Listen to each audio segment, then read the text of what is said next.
Subscribe करें और bell दबाएं ताकि कोई खबर रह न जाए।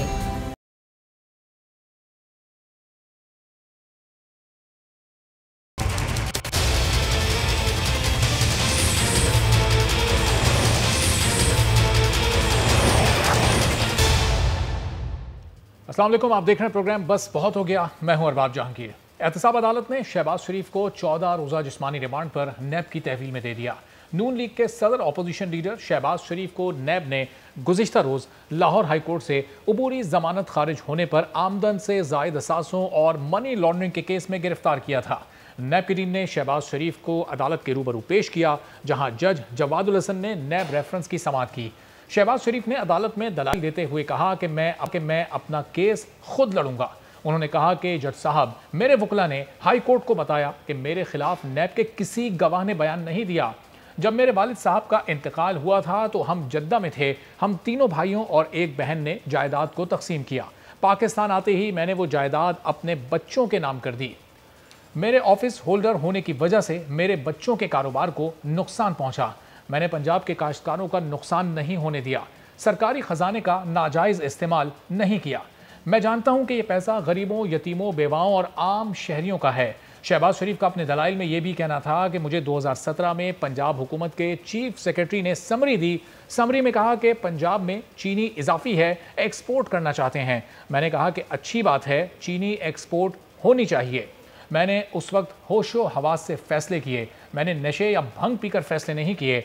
अपोजिशन लीडर के दलाइल पर जज एहतसाब अदालत ने सवाल किया कि ये जो तफसीलात आपने मुझे दी हैं, क्या ये नैब को बताई हैं? इस पर शहबाज शरीफ ने कहा कि ये बोलते नहीं, नैब के तफ्तीशी अफसर घुन्ने बने हुए हैं। दौरान समाअत अदालत ने नैब प्रोसिक्यूटर से सवाल किया कि तफ्तीश तो मुकम्मल हो चुकी है, अब शहबाज शरीफ का रिमांड क्यों लेना है? इस पर प्रोसिक्यूटर आसिम मुमताज़ ने कहा कि कल शहबाज शरीफ से पूछा गया, लेकिन उन्होंने वाज़ेह किया कि वो कुछ नहीं बताएंगे। उनसे कल ग्राउंड ऑफ अरेस्ट पर दस्तखत भी करवाए गए। इस मौके पर शहबाज शरीफ ने जज से मुकालमा करते हुए कहा कि मैं कोई कानूनी दलाइल नहीं दूंगा। जितना अदालत ने रिमांड देना है, अदालत रिमांड दे दे। अदालत ने अपोजिशन लीडर शहबाज शरीफ को 14 रोज़ के जिस्मानी रिमांड पर नैब की तहवील में दे दिया और उन्हें 13 अक्टूबर को दोबारा पेश करने का हुक्म दे दिया। शहबाज शरीफ की गिरफ्तारी के बाद नून लीग की सेंट्रल एग्जीक्यूटिव कमेटी और सेंट्रल वर्किंग कमेटी के इजलास भी तलब कर लिए गए, जिसमें मियाँ नवाज शरीफ भी लंदन से खिताब करेंगे, जिसकी तस्दीक एहसन इकबाल कर चुके हैं। आज वफाकी काबीना के इजलास में भी मियाँ नवाज शरीफ का मामला फिर ज़ेर गौर आया और वज़ीर आज़म इमरान खान ने नवाज शरीफ की वतन वापसी के लिए कोशिशें तेज़ करने की हिदायत कर दी। कहा कि नवाज शरीफ की वापसी के लिए बरतानवी हुकूमत को एक बार फिर ख़त लिखा जा सकता है। इसके साथ अपोजिशन की तहरीक पर नज़र रखने के लिए एक कमेटी भी कायम कर दी, जिसमें असद उमर, शफकत महमूद, शेख रशीद, शहजाद अकबर, डॉक्टर बाबर आवान और फवाद चौधरी शामिल होंगे। ये कमेटी है जो कि अपोजिशन की जो APC है उसका जो लाहे अमल था उसकी तमाम सरगर्मियों पर नज़र रखेगी। तो ये आज की पूरी सूरत हाल है। सदाकत अब्बासी साहब पाकिस्तान तहरीक इंसाफ के सीनियर रहनुमा हमारे साथ मौजूद हैं, उनसे इस तमाम तर मामले पर बात करेंगे। सदाकत साहब, बहुत शुक्रिया, आपने प्रोग्राम के लिए वक्त निकाला। वज़ीर आज़म ने आज काबीना के इजलास में बड़ी ख़ास तवज्जो दी मियाँ साहब की वापसी पर। क्या मामला है, हुकूमत सीरियस नज़र आ रही है उनको वापस लाने के लिए? जी बहुत शुक्रिया। देखिए, पाकिस्तान में जब से मियाँ साहब की ये वीडियोज़ आई हैं और मियाँ साहब सबको हेल्दी नज़र आएँ, एक डिबेट शुरू हो गई है कि क्या पाकिस्तान में जो इंसाफ का निज़ाम है वो सिर्फ गरीबों के लिए? अमीर आदमी जितना बड़े से बड़ा जुर्म करे, बड़ी से बड़ी अदालत को सज़ा दे, वो यहाँ से निकल जाता है, और गरीब आदमी चाहे उस पर कोई 10 या 15 हज़ार का, किसी बकरी चोरी का, कोई मोटरसाइकिल चोरी का इल्ज़ाम हो, वो सारी उम्र जेल में गले सड़े। ये एक है जो दबाव है, और हमने दो नहीं, एक पाकिस्तान और दो निज़ाम नहीं, एक निज़ाम के तहत ये हमने वादा करके इलेक्शन लड़ के आए थे। तो हमारे वोटर्स का, हमारे सपोर्टर्स का, हमारे अपने पूरी कंस्टिट्यूंसी का हमारे पे एक दबाव है कि हम मियाँ साहब को हमारी जो भी गलती थी, हमारे इदारों की गलती थी, या जो भी वो जुल दे के यहाँ से चले गए, तो वो अब जब नज़र आते हैं तो मेरा ख्याल है हमें सबको इस चीज़ का दुख होता है कि या तो सबको फिर गरीबों को भी जेलों से निकाल दें या फिर उनको वापस जेल में डालें। तो सदाकत साहब, वो आपकी इंतज़ामिया को, आपकी हुकूमत को, ज़ाहिर पंजाब हुकूमत भी आपकी, वफाकी हुकूमत भी आपकी, जैसा आप कह रहे हैं वो जुल देकर चले गए, दोनों हुकूमतों को जुल देकर चले गए।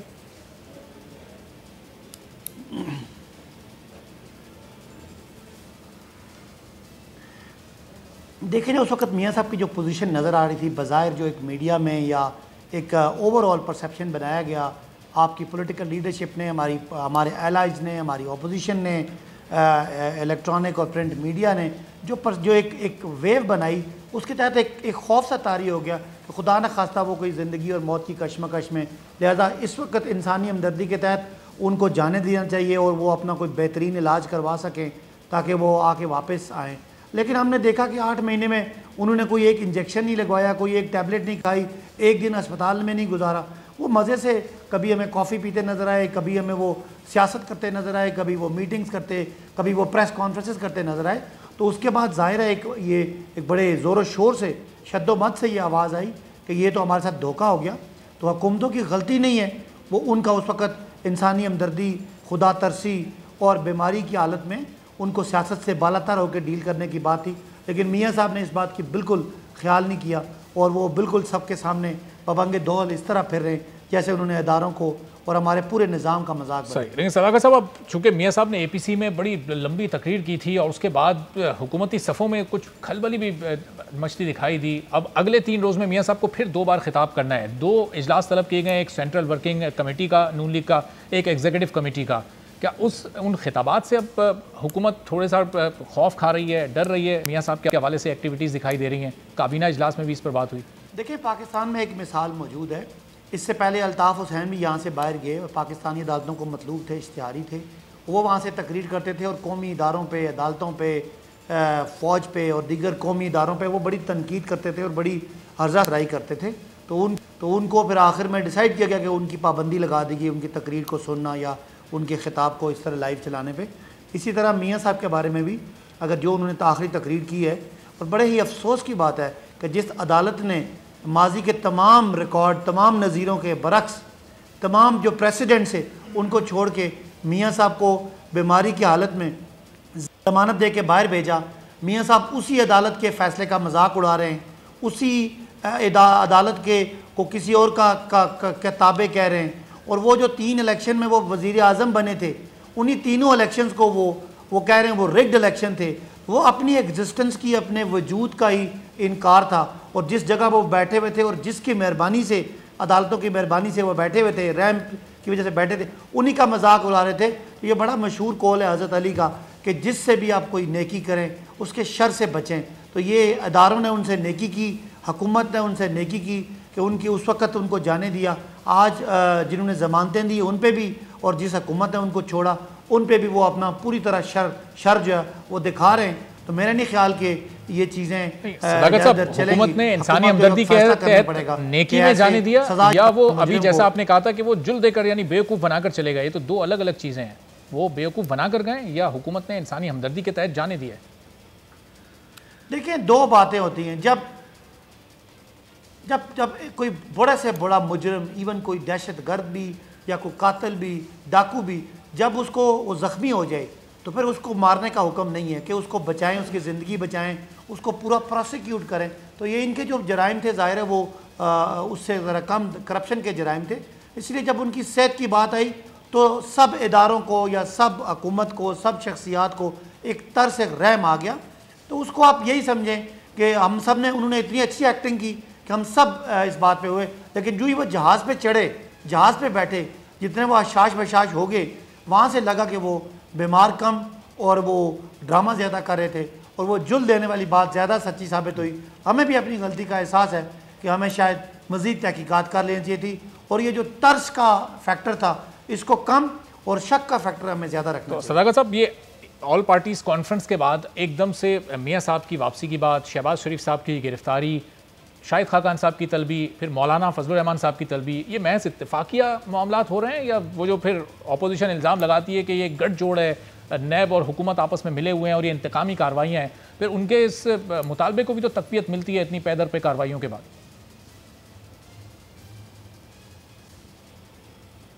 देखिए, बात तो वो ठीक कर रहे हैं कि ये केसेस और केसों के फ़ैसले और गिरफ्तारियाँ और अदालती और ये APC मिले हुए हैं, खाली वो तरतीब गलत बता रहे हैं। अदालतों के फैसले, केसों के फैसले आने थे, गठजोड़ से मुताल्लिक बात करते हैं हुकूमत और नैब का, वो ये कहते हैं, सुने ना, वो ये कहते हैं, नहीं पहले मेरी बात सुन, मुझे बात मुकम्मल करने दें। जी जी। वो ये कहते हैं कि APC का रिएक्शन है अदालती और इदारा जाती फैसले। हम कहते हैं अदालती और इदारा जाती फैसले थे, इनका रिएक्शन है APCs। ये ड्रामे, ये हम ये करेंगे, हम मुजाहरे करेंगे, हम सड़कों पे आएंगे, इस वजह से है अब उनके पास बचने का कोई सहारा नहीं है। आप देखें ना, आज कल की जो शहबाज शरीफ साहब की गिरफ्तारी है वो हमने गिरफ्तार किया, वो नैब ने भी नहीं किया। अदालत आलिया ने जब नवाज शरीफ को छोड़ा तो अदालत बहुत अच्छी थी, उन्होंने शहबाज शरीफ साहब की ज़मानत रिजेक्ट की, तो वो बुरी होगी। अब वही अदालत जो बहुत अच्छी थी आज से 4 महीने पहले, वही बहुत बुरी कैसे होगी? तो बहरहाल ये अपना मजाक उड़ा रहे हैं। तरतीब उल्टी कर लें, अदालती फैसले, इदारों के फैसले के रिएक्शन में APC हो रही है, APC के रिएक्शन में कुछ नहीं हो रहा। लेकिन सदाकत साहब, APC के एलामिये में जो कुछ लिखा है, जो कुछ ये करने का इरादा रखते हैं, उसमें कोई गैर कानूनी, गैर आइनी, गैर जमहूरी चीज़ तो नहीं है। वो तो तमाम पाकिस्तान के आइन और कानून के मुताबिक ये सब करने का इरादा रखते हैं।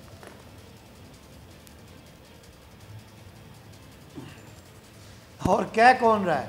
कह वो रहा है जो जनरल जिलानी, जिनको सियासत में लेके आता है, जनरल ज़ियाउल हक की कैबिनेट का मेंबर बनते हैं। दूसरी तरफ जुल्फ़िकार अली भुट्टो जो है वो जनरल अयूब के वज़ीर ख़जाना होते हैं, वज़ीर ख़ारजा होते हैं वो। और तीसरी तरफ इमरान खान है जो 22 साल जद्दोजहद करके सियासत में आता है, कभी किसी डिक्टेटर की कैबिनेट का या हुकूमत का हिस्सा नहीं रहता। उसको कह रहे हैं ये अपना मजाक है। 4 इलेक्शन 5 होते हैं, 2 में पीपल्स पार्टी जीती है, 3 में नून जीती है और 1 में PTI जीती है। वो उन 7 इलेक्शन में से 6 में वो जीते हैं, उनको वो रिक कहेंगे तो उनकी बात का कौन मजाक का कौन सीरियस लेगा? और वो सबको पता है कि पाकिस्तान के कौम के बच्चों के लूटे हुए पैसे हड़प करना चाहते हैं और हम उनके पैसे निकाल के लोगों पे लगाना चाहते हैं। तो लोगों को किसका तो होना चाहिए? जो उनका वफादार है या जो उनका लूट मार करने वाला है। लेकिन तो मेरा ख्याल है पाकिस्तानी अवाम समझती है। लेकिन सदाकत साहब, इन 2 सालों में वो पैसा निकालने में कहाँ कामयाब हुए? पूरा वो सपोर्ट करेंगे, कभी उन लोगों का सपोर्ट नहीं करेंगे जिन्होंने उनको लूटा है। बैरून मुल्क से जो पैसे आने थे, आप इल्ज़ाम भी लगाते हैं कि ये पैसा लूट कर बाहर ले गए, लेकिन ना किसी शख्सियत को ला पाते हैं, ना पैसों को ला पाते हैं, तो फिर आवाम कैसे भरोसा करेगी आपकी बात पर?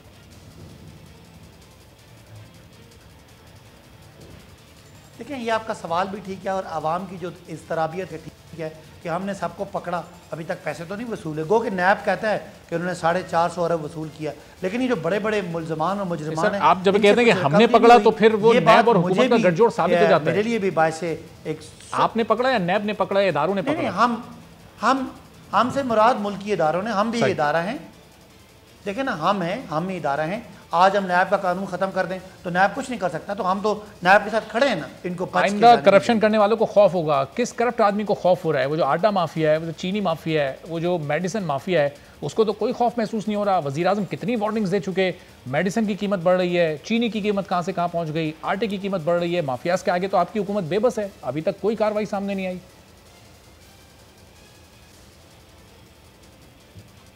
आप ठीक कह रहे हैं, लेकिन अगर यहाँ बड़े बड़े करप्ट जरदारी साहब जैसे, शहबाज शरीफ साहब जैसे, नवाज शरीफ जैसे वो इदारों की पकड़ में आए तो आज इन्होंने आटा, चीनी या ये आप जो दवाइयों की बात कर रहे हैं, इनको भी सिर्फ वक्त का ही इंतज़ार है। ये बच नहीं सकते अगर जिसने कुछ किया। ये हुकूमत भी इंशाल्लाह आइनी आठ डालेगी, लेकिन ज़ाहिर है ड्यू प्रोसेस हैं। पहले कमीशन बने, उसके इंक्वायरियाँ हुई, अब वो इदारे अपना अपना इन्वेस्टिगेट कर रहे हैं। आई एम श्योर कि जिन जिन माफियाज ने इस हमारे लोगों को लूटा है उन पे हाथ पड़ेगा तो हम कभी उन बंदों के साथ नहीं खड़े होंगे, हम इदारों के साथ खड़े होंगे। मेरी कैबिनेट से, मेरी सूबाई कैबिनेट से कोई वज़ीर पकड़ा जाता है और उस पर करप्शन साबित होती है, हम कभी उसको सपोर्ट नहीं करेंगे, हम इदारों को सपोर्ट करेंगे। और ठीक है, अभी तक बहुत सारी चीज़ें ऐसी हैं जिसमें कुछ डाउट है, लेकिन हमें पूरा यकीन है कि इमरान खान की क़यादत में इंशाल्लाह लूट मार करने वालों का पूरा। लेकिन सदाकत साहब, जब दवाओं का स्कैंडल आया, आमिर कियानी साहब के खिलाफ क्या कार्रवाई हुई अमली तौर पर? उसके बाद जब अभी चीनी की रिपोर्ट सामने आई जहांगीर तरीन साहब के खिलाफ या खुसरो बख्तियार साहब के खिलाफ, क्या कार्रवाई हुई अभी तक? सिर्फ वजारतों के ओहदों के बदलने के अलावा।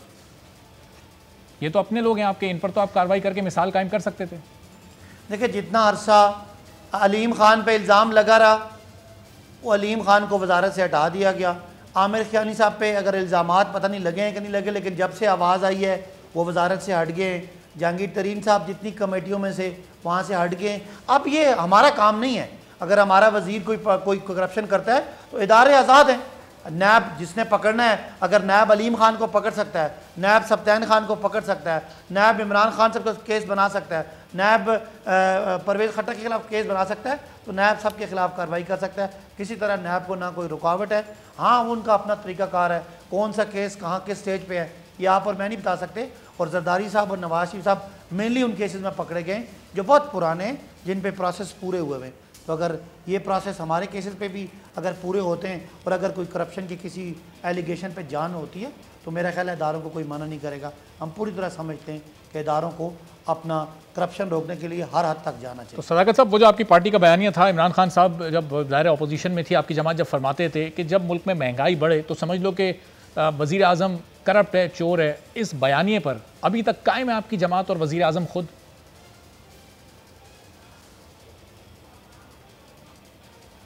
देखिए, वो वज़ीर आज़म कहते थे बिजली और गैस के हवाले से, आपको पता है कि बिजली और गैस के मंसूबों में बहुत महंगे मंसूबे लगाए गए, बहुत उसमें किक बैक्स थी, बहुत करप्शन थी। ये जो बाहर के असासे बने उन्हीं पैसों से बने, ये जो मनी लॉन्डर होता रहा उन्हीं पैसों से बना है। तो उस पैराए में ये ठीक है। आज हमारे यहाँ महंगाई की वजह वही मंसूबे हैं, वही मुआहदे हैं जो LNG का मुआहदा शाहिद खान साहब ने किया, बिजली के मुआहदे नवाज शरीफ साहब ने किए, गैस के जो मुआहदे किए गए उनकी वजह से आज है। और अगर आज से 4-5 साल बाद ये भी हुकूमत को ऐसे मुआहदे करती है तो वो बात सच होगी। आज तक जो महंगाई की हम बर्दाश्त कर रहे हैं, एक बड़ी हीट, उसकी वजह वही मुआहदे हैं जिसकी बुनियाद पे ये असासे बने हैं। ये लंदन फ्लैट्स, ये सरे महल, ये असासे, ये जाली कंपनियां और ये मनी लॉन्ड्रिंग। तो ये तो बात सही है। अगर हम भी 5 साल हुकूमत करते हैं और हम भी ऐसे मुआहदे करते हैं तो फिर यह बात सच होगी। ठीक है, सदाकत अली अब्बासी साहब, बहुत शुक्रिया वक्त निकालने के लिए प्रोग्राम के लिए। सदाकत अली अब्बासी साहब गुफ्तगू हमसे कर रहे थे और वो कह रहे थे कि APC इस खौफ से हुई थी कि अपोजिशन को अंदाज़ा था कि अब उनके खिलाफ जो केसेस हैं उसमें गिरफ्तारियां होने वाली हैं। अपोजिशन की जानिब से आज बड़ी अहम प्रेस कॉन्फ्रेंस भी की गई और उसमें यह बता दिया गया कि अब 11 अक्टूबर से जलसों का आगाज़ हो जाएगा। कोयटा से इस कार्रवाई का आगाज़ होगा जो कि अगले 4 माह तक मुस्तकिल जारी रहेगी। इस पूरी सूरत हाल पर और मियाँ साहब की वापसी पर जो आज काबीना में मामला उठाया गया उस पर भी गुफ्तगू करेंगे। सीनियर साफ़ी, सीनियर तज्ज़ियाकार आरिफ हमीद भट्टी साहब हमारे साथ मौजूद हैं। आरिफ हमीद भट्टी साहब, बहुत शुक्रिया, आपने प्रोग्राम के लिए वक्त निकाला। सदाकत अली अब्बासी साहब भी हमारे साथ मौजूद थे, गुफ्तगू कर रहे थे कि ये APC जो हुई थी इस खौफ से हुई थी कि अपोजिशन पर केसेस थे, उन्हें पता था आगे बड़ी बड़ी गिरफ्तारियाँ होनी हैं, शहबाज शरीफ साहब, शाहिद खाकान अब्बासी, मौलाना साहब ने गिरफ्तार होना है, इस खौफ से ये APC हुई थी। ऑपोजिशन ये कहती है कि APC के बाद ये गिरफ्तारियां हो रही हैं इंतकामी कार्रवाई के तौर पर। ये कौन सा वाला बयानिया ठीक है? बिस्मिल्लाहिर्रहमानिर्रहीम। एक तो गिरफ्तारियां करप्शन पे हो रही हैं जिन्होंने इस मुल्क को गिद्धों की तरह अरबों रुपए लूटा। दूसरा, सदाकत अली बुखारी साहब अब्बासी साहब से नहायत अदब एहतराम से इख्तलाफ करता हूँ। APC इस वजह से नहीं हुई कि गिरफ्तारी का खौफ था, क्योंकि APC से पहले 2 साबिक वज़ीर आज़म पकड़े गए, तो साबिक सदर गिरफ्तार हुए, उनकी बहन हुई, वजीर आला गिरफ्तार हुए, शाहिद खाकान अब्बासी गिरफ्तार हुए, शहबाज शरीफ जो गिरफ्तार हुए हैं ये इससे पहले भी हो चुके हैं। APC मेरा ख्याल है कि एक तो करप्शन को छुपाने और दूसरी APC की नौबत इस वजह से आई कि इमरान खान लोगों की होप बन गए थे कि ये बेहतर कारकर्दगी करेगा, लोगों की आम लोगों की जिंदगी बेहतर होगी। इनकी नाकस कारकर्दगी, मौजूदा हुकूमत की नाकस कारकर्दगी, अवाम को उनके हकूक से महरूम करना और एहतसाब का महज सिर्फ नारा लगाने की वजह से ये हालात आए कि अपोजिशन जैसी जो करप्शन की दलदल में फंस चुकी थी जमातें, उनको एक कर दिया इनकी नाकस कारकर्दगी की वजह से। और जो मोहतरम वज़ीर आज़म ने वादे किए थे कि मैं जब आऊंगा तो मदीने की रियासत होगा, 2 नहीं 1 पाकिस्तान होगा, जब बिजली गैस और पेट्रोल की कीमत बढ़े तो आपका वज़ीर आज़म करप्ट है, IM से जाने से पहले खुदकशी कर लूंगा, मैं 1 करोड़ नौकरियां दूंगा, 50 लाख घर दूंगा, टैक्स कलेक्शन बेहतर करूंगा, इकॉनमी बेहतर करूंगा। मेरा ख्याल है APC इस वजह से, और बदकिस्मती ये है कि APC में भी अपनी करप्शन को छुपाने के लिए इमरान खान को टारगेट करने के बजाय जब नून लीग ने देखा कि उनका फ्यूचर करप्शन की वजह से बज़ाहिर खत्म होता जा रहा है बज़ाहिर, तो उन्होंने अदारों को टारगेट करना शुरू कर दिया जो मेरी मुल्क की सलामती के अदारे हैं, जिनकी वजह से मैं और आप भारत जैसे मक्कार अय्यार दुश्मन के होते हुए सांस ले रहे हैं। इन्होंने अपना रूख सियासी और एक जो अदालती रास्ता उसको सियासत में मुलवस कर लिया अपोजिशन ने, जो कि मुल्क के लिए अच्छा नहीं। तो भट्टी साहब, अब ये 11 अक्टूबर से जो कोयटा में कार्रवाई का आगाज़ हो रहा है, जलसे होने जा रहे हैं, जुलूस होंगे, रैलियां निकाली जाएंगी, फिर वो एक जो मुश्तरका लॉन्ग मार्च वो तो जनवरी फरवरी में आखिर में जाके होना है। तो ये अब फिर हुकूमत के ख़िलाफ़ होगा या वो जो APC में बयानिया सामने आया था इदारों के ख़िलाफ़, ये फिर ये पूरी तहरीक हुकूमत के ख़िलाफ़ चलनी है, इदारों के ख़िलाफ़ चलनी है? क्या बयानिया अपोजिशन का? अरबाज साहब, अगर आपने APC में पहली नवाज शरीफ साहब की तकरीर सुनी हो तो उन्होंने कहा था कि इमरान खान तो हमारे लिए मैटर ही नहीं करते, इनको जो लाए हैं उनके लिए होगा। और मैं इनकी अंदरूनी स्ट्रेटेजी बना दूं, बड़ी बदकिस्मती है अपोजिशन की, जो 3 दफा दोनों बड़ी जमातें हुकूमत में रही। मौलाना फजलुर रहमान ने हमेशा हर हुकूमत में अख्तियारात को लूट मार का ठेका लिए रखा। अब इन्होंने कोयटा से इसलिए कहा वहां एंटी एस्टेब्लिशमेंट आवाज ज्यादा निकलने का चांस है। अब इन्होंने दोनों बड़ी जमातें पीपल्स पार्टी और नून लीग अपने वोट बैंक पे बेस नहीं कर रही। एक मौलाना फजलुर रहमान पे कर रही है कि उनके पास मदरसों के तलबे इल्म है और वो जलाओ घेराव कर सकते हैं। एक मोहसिन दावड़ वजीरिस्तान कर सकते हैं कि उधर से भी एंटी एस्टेब्लिशमेंट आवाज आ सकती है। और कोयटा को भी इसलिए चुना गया है, आपको पता है भारत वहां बड़ी इन्वेस्टमेंट करता है, गुलभूषण भी वहां से गिरफ्तार हुआ था।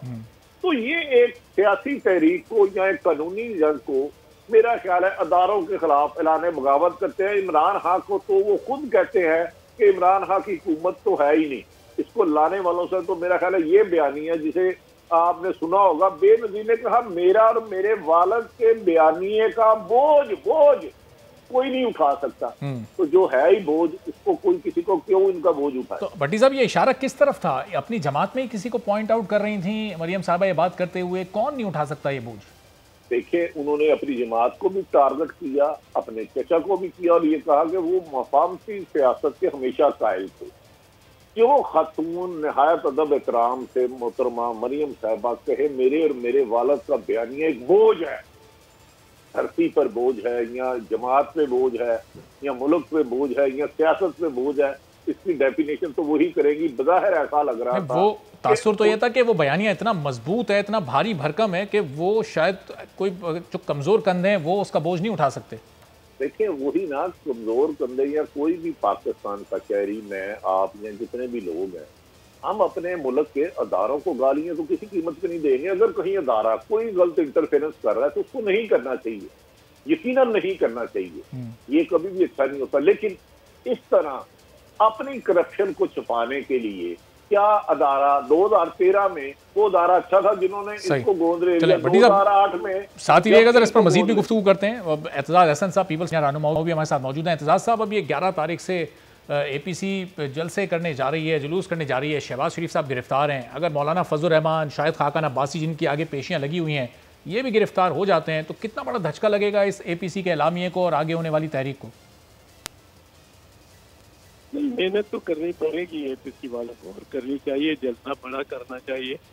पर आज तो मेरा ख्याल है उनकी बहुत डिसअपॉइंटिंग नून के लिए तो बड़ी सदमे की बात होगी कि कल भी और आज भी उनके प्रेसिडेंट शहबाज शरीफ गिरफ्तार हुए कुछ, और उन्होंने कोशिश जोर भी लगाया हुआ था कि वर्कर कम अज कम अदालत पहुंचे, और वहाँ पुलिस ज्यादा थी, आप उसकी तस्वीरें देखें, और वर्कर कम थे और कोई टायर नहीं जला सारे लाहौर शहर में, सारे गुजरांवाला, सारा GT रोड, किसी जगह भी ना पिंडी में ना कोई मुजाहरा हुआ है। एक मतलब बगैर कुछ खर्च किए लोग वर्कर को निकल आना चाहिए था। मैं तो समझता था कि गिरफ्तार होंगे तो बहुत अफरा तफरी फैल जाएगी और बन जाएगी, लेकिन ऐसा नहीं हुआ। और ये मेरा ख्याल है उनके लिए, नून लीग के लिए एक लम्हा फिक्रिया है कि क्योंकि ऐसा नहीं हुआ, खासकर जब इमेजेस शहबाज साहब के चलते रहे हैं सारा दिन और वो गिरफ्तारी की हालत में जरा बेचैन। सही, गुफ्तगू का सिलसिला इस वक्त जारी है। एक ब्रेक लेते हैं, मुख्तसर ब्रेक के बाद वापस आएंगे और इसी मौजू पर मजीद बात करेंगे।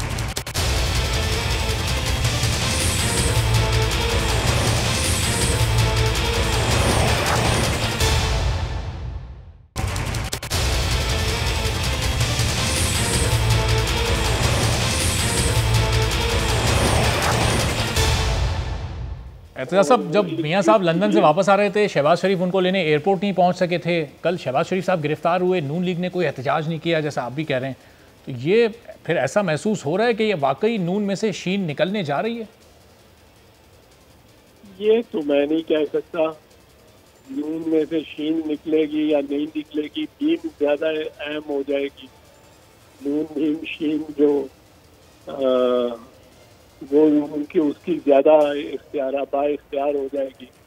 उससे कोई फायदा होगा नून को या नुकसान होगा, ये भी नहीं कहा जा सकता कि क्या होगा। पर नून को जो जिस किस्म का जज्बाती वर्कर उनका समझा जाता था, वो आज तो नजर नहीं आया कि जज्बात के वफूर से वो बगैर बुलाए, बगैर कुछ एहतमाम किए वो निकलियात करेंगे तो वो एहतमाम करना पड़ेगा। पर इसका इस थाने के लिए तो एक सेंस ऑफ आउटरेज होना चाहिए था जनरली। तो एतजाज साहब, ये मुजाहरा क्या आप समझते हैं कि कोई मुजाहरा या कोई एहतजाज शहबाज शरीफ की गिरफ्तारी के बाद इसलिए नहीं किया गया कि कल मरियम साहिबा ने जब प्रेस कॉन्फ्रेंस में कहा कि वो मेरे वालिद और मेरे बयानिए का बोझ हर कोई नहीं उठा सकता, तो शायद शहबाज साहब वो बोझ नहीं उठा सके उस एग्रेसिव बयानिए का, इसलिए उनकी गिरफ्तारी के बाद कोई इस तरह का मुजाहरा भी सामने नहीं आया नून लीग की जानिब से? नहीं, मैं नहीं ये नहीं कह सकता। मुजाहरा इनको मतलब ऐसे मामले पे मुजाहरा कोई कराने की जरूरत नहीं पड़नी चाहिए। ऐसे मसले पे मामले पे तो मुजाहरा खुद हो जाता है। वो खुद लोगों में एक जज्बा होता है, वो जज्बा नहीं पाया गया शरीफ खानदान के वास्ते जो कि होना चाहिए था। तो एतजाज साहब, क्या पॉपुलैरिटी नून लीग की कम हो रही है या क़यादत की पॉपुलैरिटी कम हो रही है? इससे क्या मतलब निकालें फिर आपकी बात से? नहीं, लोग कुछ समझते हैं, लोग देखते हैं, लोग क्या नून के बंदे भी आखिरकार भी शऊर हैं, उनके वर्कर्स बड़े समझदार और ज़हीन और मैं समझता हूँ कि उनको बहुत अच्छा काडर मिला जिसको उन्होंने ज़ाया किया। वरना लीडर काडर पीपल्स पार्टी के बाद तो मिला ही नून को था, और मेरे ख्याल में इतना ही जज्बाती होना चाहिए था, होते थे वो किस वक्त। पर आखिरकार वो रोज रोज की कहानियां सुन के और फिर जो हकायक निकल रहे हैं, बेनकाब हो रहे हैं, वो देख के और इनकी दावे भी देख कर, इनके दावे जो ये करते थे, तो वो कंफ्यूज तो होगा कि भाई इनके साथ चलना चाहिए, जरूरी कि नहीं। आज मैं तो समझता हूँ कल और आज में इनके लिए बहुत डिसअपॉइंटिंग, उनको अपने गिरेबान के अंदर देखना चाहिए। सही। एतजाज साहब, मैं आपकी वापस आता हूँ अपोजिशन के इस्तीफे और मियां साहब की वापसी पर, जो आज काबीना में बात होगी इससे मुतालिक भी आपसे बात करूंगा। लेकिन आरिफ हमीद भट्टी साहब, अब ये जो शहबाज शरीफ साहब जो एतजाज एहसन साहब जो गुफ्तगू कर रहे हैं इस वक्त कि कोई एहतजाज नहीं हुआ, कोई रिएक्शन नहीं सामने आया, आना चाहिए था, क्या क़यादत की पॉपुलैरिटी कम हो रही है या वही वो जो तकसीम की बातें की जा रही थी कि बयानी की तकसीम है नून लीग में, वो एक बिल्कुल खुलकर कल सामने आ गई है? क्या कमेंट करेंगे आप? नवाज शरीफ 1984 से इक़्तिदार में है। ज़ियाउल हक के दौर में वो फिनांस मिनिस्टर बने, 3 दफ़ा वज़ीर आज़म रहे। एतजाज साहब एक ज़ीरक सियासतदान है। इनका लीडर पकड़ा जाता है कायद और सदर प्रेसिडेंट, अपोजिशन लीडर है, और पूरे पाकिस्तान में एक प्रोटेस्ट नहीं होता। इसका मतलब है नून लीग को ये यकीन है और पीपल्स पार्टी को कि उनके पास स्टेट पावर नहीं है, इसीलिए बार बार वो मुल्क को ख़तरात में धकेलने के लिए मौलाना फजलुर रहमान के पास, क्योंकि मदरसों के तालिब इल्म की पावर है, दावड़ वगैरह के पास वज़ीरिस्तान में दूसरा एलिमेंट, और कोयटा में भड़काना चाह रहे हैं। ये एतजाज एहसन साहब ने मेरी भी मुश्किल आसान कर दी, मुझे भी अल्फाज मिल गए कि इन्हें अपने आप पर भी यकीन नहीं है। पीपल्स पार्टी नून पे नहीं कर रही, नून पीपल्स पार्टी नहीं कर रही, और इन दोनों पे मौलाना फजलुर रहमान यकीन नहीं कर रहे। वो कह रहे हैं माजी में भी आपने मुझे इस्तेमाल किया, इस्लामाबाद भेजा और ख़ुद आपने अपने लिए बार्गेनिंग कर ली, एनआरओ ले लिया या अंडरस्टैंडिंग कर ली। तो कल उनका ना आना, आप ये अंदाज़ा लगा लें कि वो अपने लीडर, अपने सदर के साथ सिंसियर नहीं है, तो मूवमेंट कैसे चलेगी जब आपके पास आम लोग ना होंगे, अवाम ना होगी। बदकिस्मती है कि मीडिया पर, टॉक शो में, प्रेस कॉन्फ्रेंस में या प्रेस मीडिया पर आकर सिर्फ और सिर्फ ट्विटर पर तहरीकें नहीं चलती। उसके लिए आपको चौराहों पे, ग्राउंडों में, बाज़ारों में, खेतों में, खलिहानों में मूवमेंट चलानी पड़ती है, गिरफ्तारियां देनी पड़ती है, जलसे जुलूस करने पड़ते हैं। एंड ऑफ द डे आपको धरना देना पड़ता है या रिज़ाइन देना पड़ता है। बज़ाहिर धमकियों की हद तक तो ये बेहतर है, लेकिन इनकी तहरीक मुझे अमलन आवाम में अभी तक तो आई नहीं। कोयटा में यकीनन देखते हैं कि ये जलसा कैसा करते हैं और उस जलसे को लेकर मज़ीद आगे कैसे चलते हैं। क्या नून लीग हमेशा, जब नवाज शरीफ भी डील करके गए थे मुशर्रफ दौर साहब के में, तो सड़कों में कोई बड़ा जलसा या बड़ी मूवमेंट बनाने में कामयाब नहीं हो सकी थी। अब नून लीग का इम्तहान है, क्योंकि पीपल्स पार्टी के पास ऑलरेडी सिंध हुकूमत है, वो रिस्क ज़्यादा नहीं लेगी। और यहाँ तक भी इतलात है कि उन्होंने कह दिया हमने अगर रिज़ाइन देने की ज़रूरत पड़ी तो एक तो हमने देने भी पड़ी तो सिंध हुकूमत हम नहीं छोड़ेंगे। अच्छा। तो मुश्किल नून लीग के पास एक तरफ करप्शन का बोझ, दूसरी तरफ मोहतरमा मरियम नवाज साहब का खुद कहना, उनका और उनके वालद का बयानिया बोझ है, ये कोई उठा नहीं सकता। अब देखिए उठाने के लिए ये मजदूर भगाते हैं या बैरूनी ताकतों से मदद लेते हैं या अंदरूने पाकिस्तान में जो एक बहुत बड़ा मीडिया ग्रुप है उसके कुछ सहाफ़ी इनके साथ है। उनके ट्वीट भी आने शुरू हो गया या आने शुरू हो जाएंगे। जो स्ट्रीट पावर से मुताल्लिक आप जो बात कर रहे हैं कि ज़ाहिर है स्ट्रीट पावर तो इस वक्त सबसे ज़्यादा मौलाना फजल रहमान के पास है इन अपोजिशन की जमातों में। अब उनके फ्रंटमैन मूसा खान को पहले गिरफ्तार कर लिया गया है, मौलाना साहब के खिलाफ इंक्वायरी चल रही है, नैब ने उनको बुला लिया है। अगर 11 तारीख से पहले या अगले माह किसी भी वक्त मौलाना साहब को भी गिरफ्तार कर लिया जाता है तो फिर वो उनकी जो स्ट्रीट पावर है उस पर फ़र्क पड़ेगा या उनका कारकुन और ज़्यादा जोश और जज्बे के साथ निकलेगा या कम हो जाएगी मौलाना की ताकत उनकी गिरफ्तारी के बाद? देखिए मौलाना फजलुर रहमान को नैब ने पहले यकम को बुलाया था। अब इतलात ये आ रही हैं कि उन्होंने मौलाना साहब की धमकी आने की वजह से फ़िलहाल नोटिस यकम का कर दिया। मौलाना को गिरफ़्तार करना मुश्किल होगा, क्योंकि मौलाना साहब के पास एक तो वोट बैंक होता है, एक होता है तालिब इल्म जिन्होंने बहुत सारी ट्रेनिंगें ली हुई हैं। उनको गिरफ़्तारी करना मेरा ख्याल है एक मसला होगा और KPK और बलूचिस्तान में एक मूवमेंट बनेगी मौलाना की गिरफ़्तारी पे। बाकी जो नवाज शरीफ को नहल किया, उसकी बेटी को गिरफ्तार किया, देख लें। आज़ाद और गैर जानिबदार इदारे भी क्या धमकी के ज़ेर असर आ जाते हैं? आप कह रहे हैं मौलाना की धमकी के बाद उनकी पेशी आगे बढ़ गई? नहीं जी, आ गए हैं, मेरी इतला के मुताबिक आ गए हैं। इनको यकम को बुलाया गया था, मेरी मौलाना साहब से रात बात हुई, वो तो कह रहे थे अगर मुझे बुलाया गया तो मेरे जो तालिब इल्म है, कारकुन हैं, वो पेशावर में एक खसास अदारे के दफ्तर के बाहर धरना देंगे। वो तो अलम बगावत उठा के निकल आए हैं। अब देखना ये है कि इसमें नैब क्या प्रेशर में आके उनकी गिरफ्तारी पेंडिंग कर देती हैं या जो उसने सवालों जवाब करने थे, इंक्वायरी करनी थी, उससे पीछे हट जाते हैं या आइंदा फिर 2-4 दिन में नोटिस मिलता है। लेकिन मौलाना की गिरफ्तारी मैं समझता हूँ उस पर उनकी जमात रिएक्ट करेगी और जलसे जुलूस होंगे। उसको ये हुकूमत में अहलियत तो नहीं है कि उसको कंट्रोल कर सके। अब अदारों का रोल होगा कि वो इसको किस तरह लेते हैं, क्योंकि इस हुकूमत की वजह से सबसे ज़्यादा अपोजिशन ने डैमेज अदारों को किया। अच्छा भट्टी साहब, एक आज काबीना का जो इजलास हुआ उसमें वज़ीर आज़म ने एक कमेटी भी बना दी है कि अपोजिशन की तहरीक पर नज़र रखेगी। असद उमर, फवाद चौधरी, बाबर अवान वगैरह उसमें शामिल हैं। नज़र रखने से क्या मुराद है? क्या बैकडोर राब्ते किए जाएंगे, अपोजिशन के बड़े बड़े रहनुमाओं को रोका जाएगा मुतहरिक होने से? क्योंकि नज़र तो रखने का मतलब कुछ समझ नहीं आ रहा। नहीं, वज़ीर आज़म को नज़र रखने की ज़रूरत नहीं है। क्या जब चेयरमैन नैब के ख़िलाफ़ अदम एतमाद आई थी, वज़ीर आज़म की कोई स्ट्रेटजी या PTI की कामयाब आई? उसको भी जिसने नाकाम करना था कर दिया। FTF केस मैंने आया तो मैं तो ये नहीं समझता कि वज़ीर आज़म को इर्द गिर्द लोग जो आ गए उन तक हक़ाइक़ नहीं जाने दे रहे।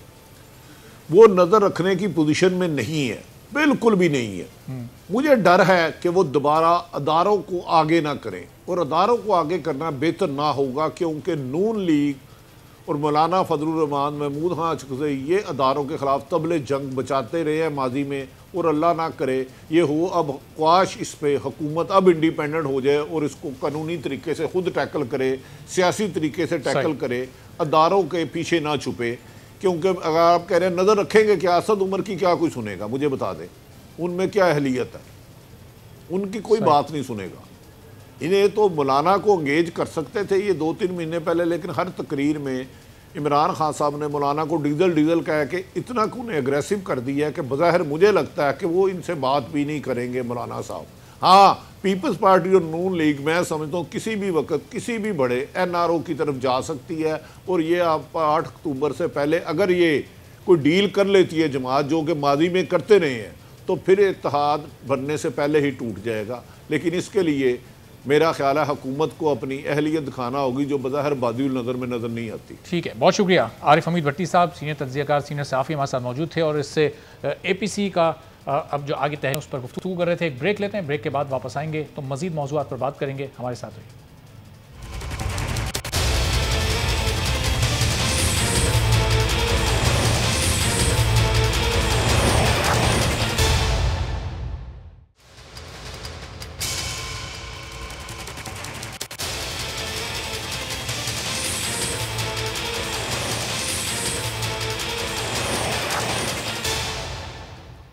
प्रोग्राम में एक बार फिर आपको खुशामदीद कहेंगे। और बाबरी मस्जिद को शहीद कराने के केस का फैसला कल सुनाया जाएगा। 28 साल पुराने केस का फैसला जज सुरेंद्र कुमार यादव सुनाएंगे, जिन्हें 5 साल कबल इस मामले पर खुसूसी जज के तौर पर मुकर्रर किया गया था। 19 अप्रैल सन 2017 को सुप्रीम कोर्ट ने उन्हें रोजाना की बुनियाद पर समाअत करके 2 साल में ये केस पूरा करने का हुक्म दिया था, जिसका फैसला कल आने जा रहा है। कल के फैसले के बाद क्या सूरत हाल भारत में पैदा हो सकती है, इसी पर मजीद बात करेंगे। इस वक्त हमारे साथ मुफ्ती जुबैर साहब मौजूद हैं, अमजद शोएब साहब सीनियर दिफाई तज्ज़ियाकार हैं, वो भी हमारे साथ हैं। मुफ्ती साहब, पहले ज़रा आपकी इजाज़त से अमजद शोएब साहब से मैं आगाज़ कर लूँ। अमजद साहब, कल जो फैसला आ रहा है भारतीय सुप्रीम कोर्ट का, क्या एक बार फिर उसी तरह का फैसला होगा? राम मंदिर की जगह राम मंदिर बनाने का फैसला दिया गया था, बाबरी मस्जिद की जगह फिर उसी तरह का फैसला हम उम्मीद लगाएं कि भारतीय अदालत से सामने आएगा? देखिए, उससे मुख्तलिफ हो कैसे सकता है? मंदिर तो बनना शुरू हो गया। फैसला जो सुप्रीम कोर्ट ने दिया था वो तो इस फैसले का इंतजार किए बगैर दे दिया। नतीजा ये हुआ कि वहां नरेंद्र मोदी ने जाके उसका पत्थर रखा और मंदिर बनना शुरू हो गया, और एक ऑल्टरनेटिव जगह दे दी गई बाबरी मस्जिद के लिए।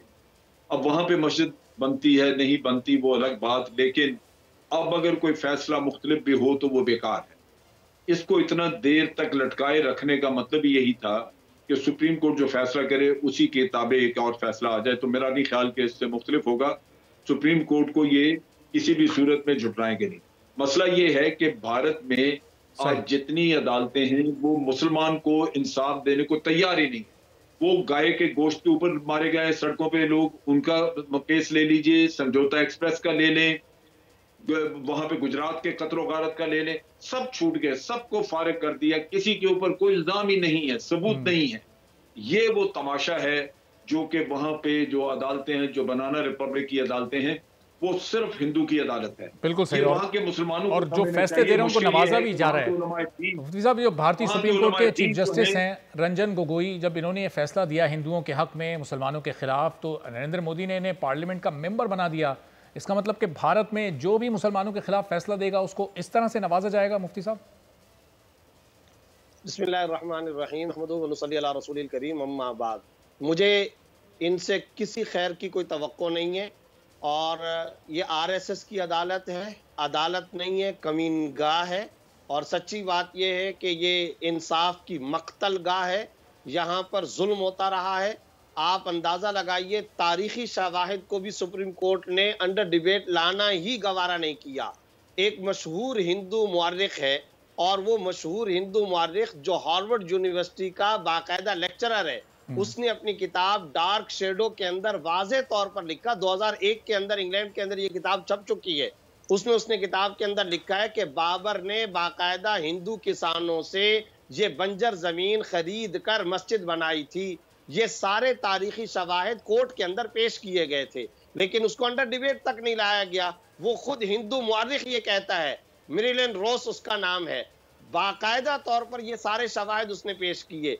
आज सूरत हाल ये है, आप सिर्फ और सिर्फ फैसले को ना देखें, फैसला देने के अंदाज की तारीख को भी देखें। 16 अक्टूबर 2019 को पहले सुप्रीम कोर्ट हिंदुस्तान ने फैसले को महफूज कर लिया, कोई फैसला नहीं सुनाया। फिर अचानक 10 नवंबर की रात को क्या काम किया गया, सुप्रीम कोर्ट इंडिया की वेबसाइट पर अचानक ऐलान लगा दिया गया कि कल फैसला सुनाया जाएगा। अगले दिन जब फैसला आया, रात की तारीकी में जब ये इन्होंने ऐलान लगाया, अगले दिन इन्होंने हिंदुओं के हक के अंदर फैसला दे दिया। इनसे किस खैर की तवक्को है? ये बाकायदा तौर पर नरेंद्र मोदी की हिंदू तवा सरकार की अदालत है। और मैंने पहले बताया, ये तो बाकायदा आज अमेरिकन अखबार भी इसको वाजे तौर पर लिख रहे हैं। टाइम के अंदर ये बात आ चुकी है, अमेरिका के अंदर ये बात आ चुकी है कि हिंदुस्तान अकलियतों के लिए महफूज मुल्क नहीं रहा।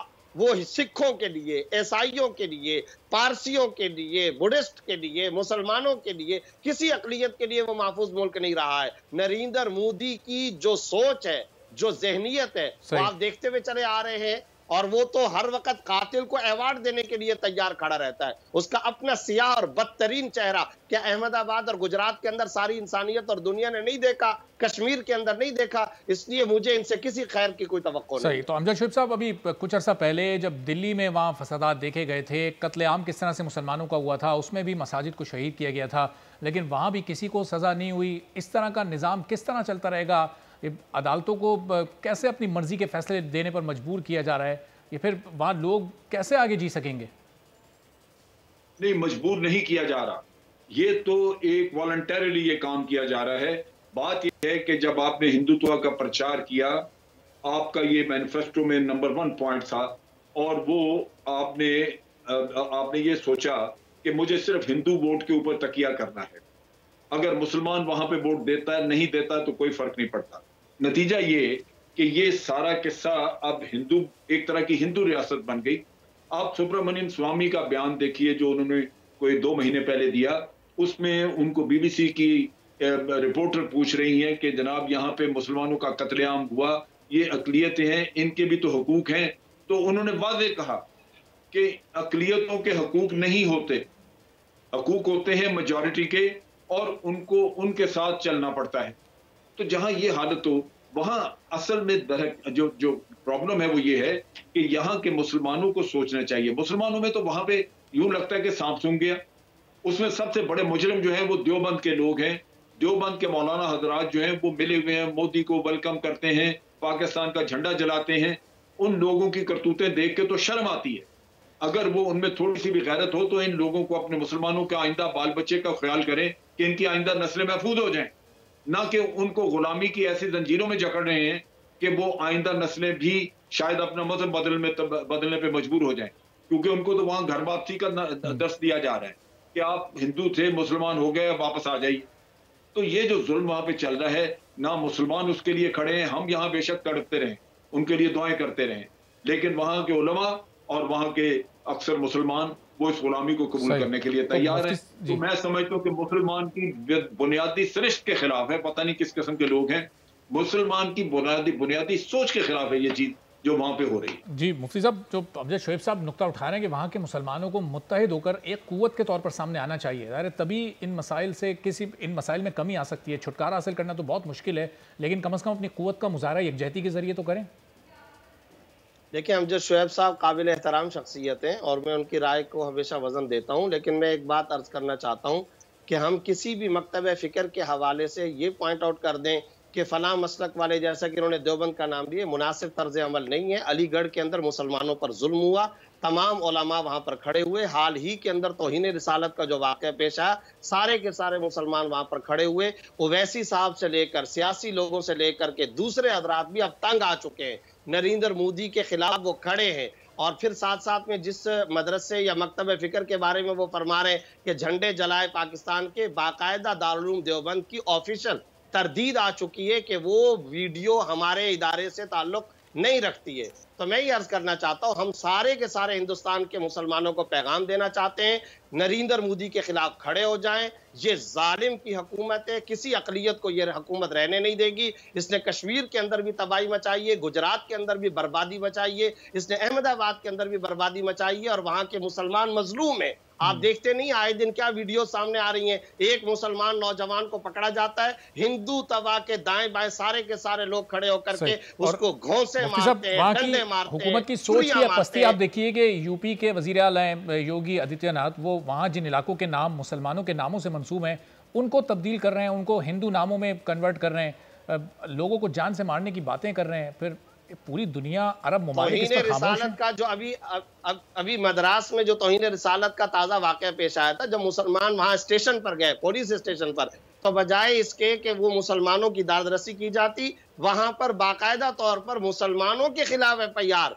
मुसलमानों की गिरफ्तारियां, मुसलमानों पर तशद्दुद। अलीगढ़ के अंदर क्या हुआ है? क्या सोशल मीडिया पर सब के सब वहां लोगों ने, यहाँ पूरी दुनिया के अंदर अलीगढ़ की नौजवान लड़कियां, स्टूडेंट्स, उनकी वीडियोस नहीं देखी? किस तरह से वो पुकार रही थी? इस वक्त जुल्म की चक्की के अंदर वहां मुसलमान पिस रहे हैं। हम भी उनको यही पैगाम देना चाहते हैं, खड़े हो जाना चाहिए उनको और जुल्म के खिलाफ आवाज बुलंद करनी चाहिए। अमजद शोएब साहब, अब ये अरब ममालिक का और फिर पूरी दुनिया का इस पर किरदार, जिस तरह से मुसलमानों की जगह के नामों को तब्दील किया जा रहा है, लोगों का कत्लेआम किया जा रहा है, अब तो दुनिया को इस पर एक्शन लेना चाहिए। कुछ मुख्तसरन अगर आप कमेंट करें आखिर में। देखिए, दुनिया का एक्शन जो है वो तो बात की बात है, उसमें मुनाफकत होती है। लोग ये कहते हैं कि जनाब हर मुल्क के अपने मुफादात हैं, और एक वक्त था कि इस्लामी दुनिया जो है वो कुछ न कुछ तो इत्तेहाद था उसमें, जो अब खत्म हो चुका है। अब सब अपने अपने मुफादात की तरफ देख रहे हैं। तो हमें ये नहीं सोचना चाहिए कि जरूर हमें अरब ममालिक सपोर्ट करते हैं या नहीं करते। हमारा तो अपना एक असूली मौक़िफ़ है कि मुसलमान जहां भी हैं हम उनकी हमायत करेंगे, उनके हुकूक के लिए हम बिल्कुल खड़े होंगे, एहतजाज करेंगे और उनकी हमायत करेंगे। लिहाजा हमारी हमायत जो, या हमारा जो कुछ भी हम हिंदुस्तान के मुसलमानों के लिए कहते या करते हैं, वो गैर मशरूत है। उसमें कोई किसी किस्म की लालच या मुफाद का किस्सा नहीं है। वो हमारे दीनी भाई हैं। लिहाजा हमारा तो हमेशा से, और इसी तरह जैसे हम इसराइल के बारे में कहते हैं कि हम उससे ताल्लुकात इस्तवार नहीं करेंगे, बेशक सारे अरब मुल्क करते नहीं। हमारा जो स्टांस है या हमारा जो मौक़िफ़ है वो असूली है कि हमने एक दीन की बुनियाद के ऊपर अपना फैसला किया हुआ है और हम इसराइल को नहीं तस्लीम करते। इसी तरह हम हर जगह पे मुसलमानों की हमायत करेंगे। मुसलमानों की हिमायत हर जगह बिल्कुल की जानी चाहिए। बहुत शुक्रिया अमजद शोएब साहब, मुफ्ती ज़ुबैर साहब, दोनों हमारे साथ मौजूद थे, गुफ्तगू कर। कल अदालत से, भारतीय अदालत से फैसला सामने आना है। उम्मीद यही करते हैं कि शायद इस बार ये फैसला इंसाफ पर मबनी हो और भारतीय अदालतें अपने हुकूमत के ज़ेरे असर जो वो फैसले देती हैं उससे निकल सकें। आज के प्रोग्राम से इजाज़त दीजिए। अल्लाह।